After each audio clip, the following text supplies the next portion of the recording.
விண்மில்லோட closer look இதுதான்.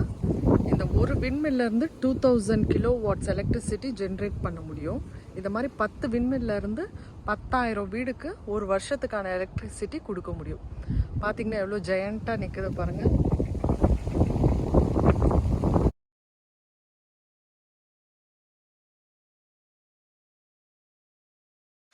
Hello, இன்றைக்கி morning breakfast என்னென்னு பார்த்தீங்கன்னா ப்ரெட்டை வச்சு தான் பண்ண போகிறேன். ப்ரெட் மசாலா. ஸோ அதுக்கு என்ன வேணும்னு பார்த்தீங்கன்னா ஒரு டீஸ்பூன் வந்து சோம்பு எடுத்து வச்சுருக்கேன். அப்புறம் ஒரு வெங்காயம் கட் பண்ணி வச்சுருக்கேன்.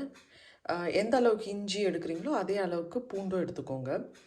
நான் பார்த்தீங்கன்னா ஒரு 4 பல்லு பூண்டும் ஒரு துண்டு இஞ்சும் எடுத்து வச்சுருக்கேன். இது வந்து 5 ப்ரெட்டுக்கு வந்து மெஷர்மெண்ட் சொல்கிறேன் நான்.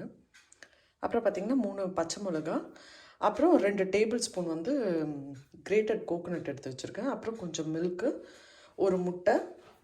இதெல்லாம் வந்து இந்த மசாலா ஐட்டம்லாம் வந்து நம்ம மிக்சியில் போட்டு அடித்து எடுத்துக்க போகிறோம்.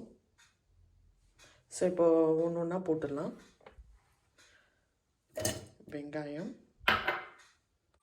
அப்புறம் பச்சை மிளகா, இஞ்சி பூண்டு, சோம்பு, தேங்காய். இது வந்து ஓரளவுக்கு அரைச்ச பின்னாடி நம்ம முட்டையை வந்து இதோட சேர்த்து அரைச்சிக்கலாம். இதெல்லாம் இப்போ மிக்சியில் போட்டு அடித்து எடுத்துகிட்டு வந்துடுறேன்.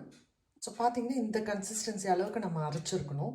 இப்போ இதை அரைச்ச பின்னாடி இந்த முட்டை, இந்த கொத்தமல்லி, மஞ்சள் தூள், கொஞ்சம் உப்பு போட்டு ஒரு 2 பல்ஸ் பண்ணால் போதும். ஒரு முட்டையை போட்ட பின்னாடி ரொம்ப அடிக்கக்கூடாது. ஸோ அது ஒரு 2 பல்ஸ் போட்டுட்டு இந்த ப்ரெட்டில் வந்து தடவணும். ஸோ முட்டையை போட்டுட்டு கொத்தமல்லி, மஞ்சள் தூள், அப்புறம் சால்ட்டு, இது கூட கொஞ்சம் மில்க்கும் ஆட் பண்ணிக்கலாம். கொஞ்சமாக போதும், ஒரு டேபிள் ஸ்பூன் போதும். ஸோ இப்படி தான் இருக்கும். நம்ம அரைச்சி எடுத்துட்டோம். தண்ணியெல்லாம் ஊற்ற வேண்டாம், ஏன்னா முட்டையை, பால் இதெல்லாம் இருக்கிறதுனால நீங்கள் தண்ணி ஊற்ற வேண்டாம். ஸோ இதை வந்து நம்ம ப்ரெட்டு மேலே தடவணும். 2 சைடும் பண்ணணும். ஸோ அந்த ப்ரெட்டை திருப்பி போட்டுட்டு இந்த டைமில் வந்து நீங்கள் சால்ட்டையும் செக் பண்ணிக்கோங்க. ஏன்னா ப்ரெட்லேயும் கொஞ்சம் சால்ட் இருக்கிறதுனால கொஞ்சம் பார்த்து அளவாக போட்டுக்கோங்க.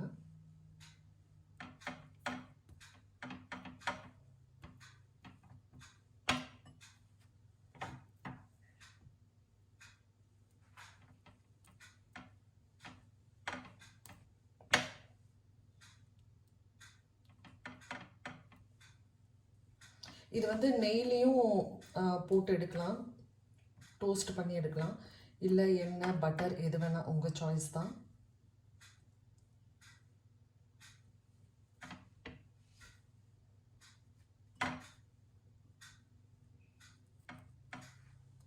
இந்த மாதிரி எல்லாமே ப்ரெட்டில் தடவி எடுத்து வச்சாச்சு. இப்போ வந்து டோஸ்ட் பண்ணி எடுத்துடலாம்.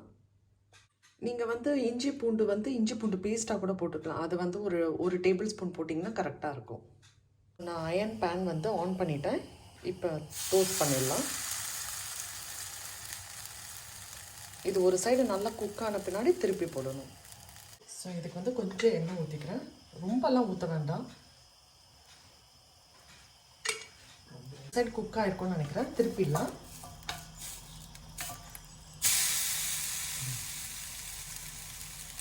இது வந்து பார்த்திங்கன்னா நம்ம எல்லாமே ராவாக இருக்குது எல்லாமே, அதனால் குக்காக கொஞ்சம் டைம் ஆகும். ஒரு மீடியம் ஃப்ளேமில் வச்சு நீங்கள் குக் பண்ணிங்கன்னா எல்லாமே குக் ஆகிடும், கரெக்டாக இருக்கும். ஸோ திருப்பி போட்ட பின்னாடி இங்கே கொஞ்சம் இதில் கொஞ்சம் எண்ணெய் ஊற்றிடலாம்.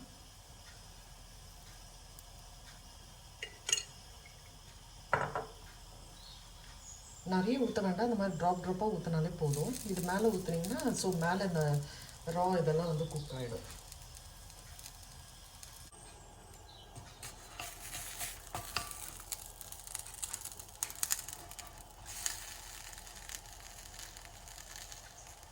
டோஸ்ட் ஆகிட்டுருக்கு. ஸோ அந்த மீன் டைமில் கொஞ்சம் தண்ணி வந்து பாயில் பண்ண வச்சுருக்கேன். கொஞ்சம் சீரகமும் ஓமமும் போட்டிருக்கேன்.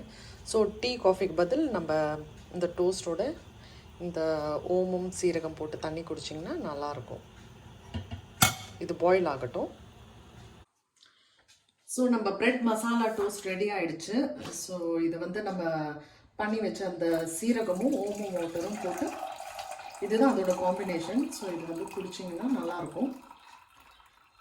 இது வீட்டில் ட்ரை பண்ணி பாருங்கள். இந்த பிரெட் மசாலா டோஸ்ட்டு நல்லாயிருக்கும். என்னோட மற்ற வீடியோஸையும் பாருங்கள், ட்ரை பண்ணி பாருங்கள். தேங்க்யூ.